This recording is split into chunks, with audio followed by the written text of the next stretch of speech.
گھر والے جان لیں میری انقریب شادی ہونے والی ہے، مجھے زوجہ سے قربت کا سنت طریقہ بتا دیں۔ یہ سوال حیا کے خلاف ہے اور میں حیا کے خلاف سوالات نہ پڑھتا ہوں نہ اس کے جواب دیتا ہوں، لیکن چونکہ یہ سوال بہت زیادہ لوگ پوچھتے ہیں تو میں نے ہمت کر کے آج یہ پڑھ لیا ہے، اور اس میں لوگ غلط گائیڈ بھی کر رہے ہیں، تو اس لیے میں اس کا جواب دے رہا ہوں کہ اسلام میں کوئی خاص طریقہ نہیں ہے اس کا، اس پہ فالتو کتابیں لوگوں نے لکھی بھی ہیں، پتہ نہیں کیا کیا، وہ ایسے ہی لوگوں کی آ رہا ہے۔ تو یہ چیز نیچرل ہے، جیسے کوئی پوچھے کھانا کھانے کا طریقہ کیا ہے، تو بھائی منہ میں نوالا ڈال کے چباؤ نگل لو، خود بخود فطرت سکھاتی ہے انسان کو، تو ایسی زوجہ کے قریب فطرت خود سکھا دیتی ہے۔ ہاں شریعت نے جس طریقے کو حرام قرار دیا ہے وہ سب کو معلوم ہے کہ جو ہے وہ اللہ تعالیٰ نے جو بدکار لوگ جس طرح سے کرتے ہیں، جو لڑکوں سے بدفعلی کرنے والے لوگ ہیں، وہ طریقہ حرام ہے۔ تو باقی اللہ تعالیٰ نے میاں بیوی کا معاملہ رکھا ہے، ایک دوسرے کا لباس ہے، تو کمرے کی باتیں ہیں وہ جیسے چاہیں مناسب سمجھیں، وہ ان کا اپنا ذاتی عمل ہے، اس کا کوئی خاص طریقہ نہیں ہے، اور یہ نیچر انسان کو خود سکھاتی ہے، نہ یہ طریقے نہ کسی سے سیکھنے کی ضرورت ہے۔ بعض لوگ تو حد درجے کی بے شرمی کرتے ہیں، وہ شادی سے پہلے جو ہے وہ فحش فلمیں دیکھتے ہیں تاکہ ہمیں طریقہ آ جائے، یہ انتہائی درجے کی بےہودگی، انتہائی درجے کی ایک لعنتی عمل ہے یہ۔ تو یہ کوئی خاص طریقہ نہیں ہے، میاں بیوی ایک دوسرے کا لباس ہیں، وہ جس طرح سے ایک دوسرے کو سیٹسفائی کر سکتے ہیں وہ کر لیں، تاکہ ان کی توجہ کسی اور طرف نہ جائے، وہ حلال کی تسکین ان کی بند کمرے کے اندر ہو جائے، اور یہ باتیں لوگوں سے شیئر بھی نہیں کرنی چاہیے۔ آج یہ بھی ایک حرام کاری ہو رہی ہے، میں بہت سخت الفاظ استعمال کر رہا ہوں اس لیے کہ یہ، اور میرے پاس کوئی ہلکا لفظ نہیں ہے۔ وہ کیا ہوتا ہے کہ مرد اپنی زوجہ سے ہم بستری کر کے اس کے راز دوستوں کے سامنے فاش کر رہا ہوتا ہے، میں نے ایسے کیا، میں نے ایسے کیا، لڑکیاں بتا رہی ہوتی ہیں اپنی فرینڈز کو کہ میرے شوہر نے میرے ساتھ ایسے کیا۔ یہ بہت لعنتی عمل ہے۔ آپ صلی اللہ علیہ وسلم نے فرمایا جو عورت اپنے شوہر کے راز یا شوہر بیوی کے راز فاش کرتا ہے اس پر لعنت ہے، حدیث کا مفہوم ہے یہ۔ تو یہ بند کمرے کی میاں بیوی کی باتیں، جس طرح سے وہ ایک دوسرے کو سیٹسفائی کر سکتے ہیں وہ کریں، ایک دوسرے کے لیے وہ حلال ہیں، اور بس وہ طریقہ جو لڑکوں سے بدفعلی والا طریقہ ہے وہ طریقہ اسلام میں حرام ہے۔ اور اسی طرح اورل سیکس پہ بھی میں ایک کلپ ریکارڈ کروا چکا ہوں، وہ بھی سن لیا جائے، یا علماء کی جو اس بارے میں رائے ہے وہ دیکھ لی جائے۔ تو اس کے علاوہ جو بھی ہے میاں بیوی ایک دوسرے کے لیے اللہ نے حلال کیے، کوئی خاص طریقہ نہیں ہے، اور یہ حیا کی باتیں، ان کو بند کمرے کے اندر ہی رہنا چاہیے ان چیزوں۔ اور اس کے لیے جو فحش فلمیں دیکھی جا رہی ہیں یہ بہت غلط حرکت ہے، اور اس میں اس کو نا ایک ایجوکیشن کا نام دے دیا گیا اس زمانے میں، اور سیکس کی تعلیم کے نام سے بچوں کو پڑھایا جا رہا ہے اسکول میں، یہ سب بےہودگی ہے۔ لاکھوں سال سے انسان دنیا میں زندہ ہے، تو کیا اس کو یہ پتہ ہی نہیں تھا، اور یہ ساری 6 ارب انسان ایسے ہی بغیر تعلیم کے پیدا ہو گئے ہیں کیا؟ تو یہ تو چیزیں نیچر خود سکھا دیتی ہے انسان کو کہ کیا کرنا ہے، کیسے کرنا ہے، اس میں کوئی اسکول کالج میں پڑھنے کی ضرورت نہیں ہے۔ ہاں شرعی احکام اس کے 2-4 ہیں، وہ علماء بتاتے رہتے ہیں، وہ کتابوں میں لکھے ہوئے ہیں کہ کون سا راستہ حرام ہے اور کون سے راستے میں آنا جائز ہے۔ تو اس لیے میں نے بہت ہی دل پہ پتھر رکھ کے آج اس کلپ کو ریکارڈ کروایا ہے، تاکہ لوگ اس بارے میں غلط طرف نہ جائیں اور ایک چیز کو ایک بہت بڑا ایشو نہ بنا لیں لوگ۔ شہد کھانے کا صحیح طریقہ کیا؟ صبح خالی پیٹ شہد کھا سکتے ہیں؟ نیز شہد کھانے کا سب سے بہتر طریقہ بتا دیں۔ محمد اسلام بہار سے۔ محمد اسلام صاحب آپ نے مجھے حکیم سمجھا ہوا ہے، میں حکیم نہیں ہوں، نہ میں ڈاکٹر ہوں۔ شہد جس طرح سے کھائیں کھا سکتے ہیں۔ اچھا شہد کے فضائل میں اتنی بات تو ثابت ہے کہ اس میں شفا ہے، باقی کھانے کے جو طریقے حدیثوں میں بیان کیے جاتے ہیں نا، یہ ضعیف من گھڑت حدیثیں اکثر، کہ جو خالی پیٹ شہد کھائے گا اس کو یہ فائدہ ہوگا، ایسی کوئی روایتیں نہیں ہیں، موضوع من گھڑت روایتیں ہیں۔ کچھ شہد کے بارے میں حدیث صحیح بھی ہے، لیکن عام طور پر جو حکیموں کی کتابوں میں حدیثیں لکھی ہوتی ہیں اکثر من گھڑت ہیں۔ تو شہد کھائیں، بس نہار منہ کھائیں، ناشتے کے بعد کھائیں، یا آپ جانیں، آپ کا پیڑ جانے، آپ کے محلے کے ڈاکٹر یا حکیم جانے۔ تو میں تو آپ کو یہ بتاؤں گا کہ کھائیں ضرور، خالص شہد و بچرتے۔ بیوی اولاد نہ چاہے تو شوہر کیا کرے؟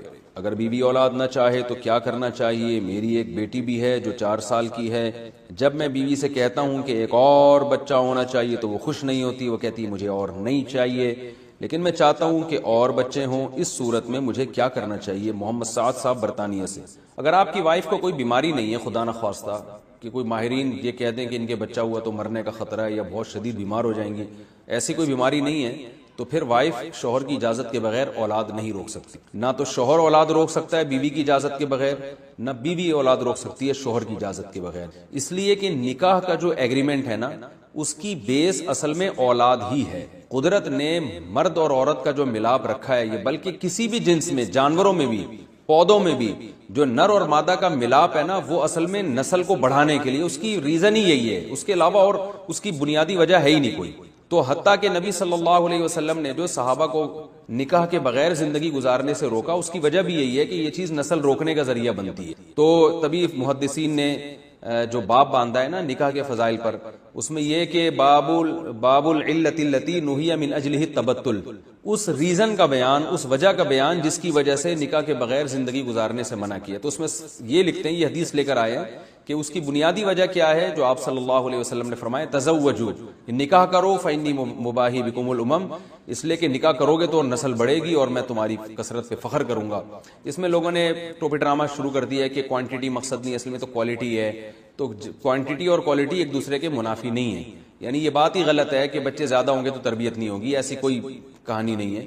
بچے زیادہ ہوتے ہیں تو وہ ایک دوسرے کی تربیت بھی کر رہے ہوتے ہیں، اور جب بچے زیادہ ہوتے ہیں تو ایک دم سے نہیں ہو جاتے برساتی مینڈکوں کی طرح. جب مثلا کسی کا چوتھا بچہ ہوا ہے تو ظاہر ہے پہلا بڑا ہو گیا ہوگا نا اس وقت تک، تو ایسا نہیں ہو جاتا کہ ایک دم سے ہو جائیں. تو یہ سب پروپیگنڈا کیا گیا ہے.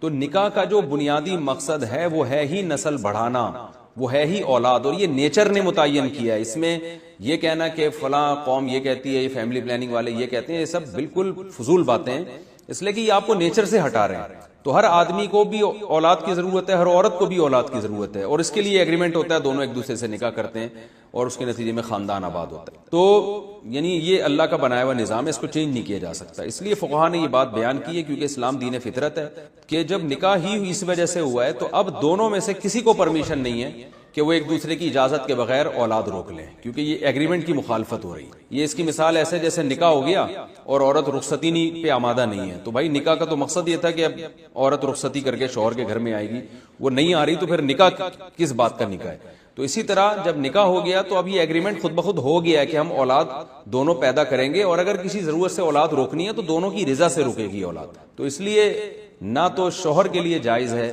کہ اگر بیوی اولاد چاہتی ہے تو شوہر اولاد نہیں روک سکتا.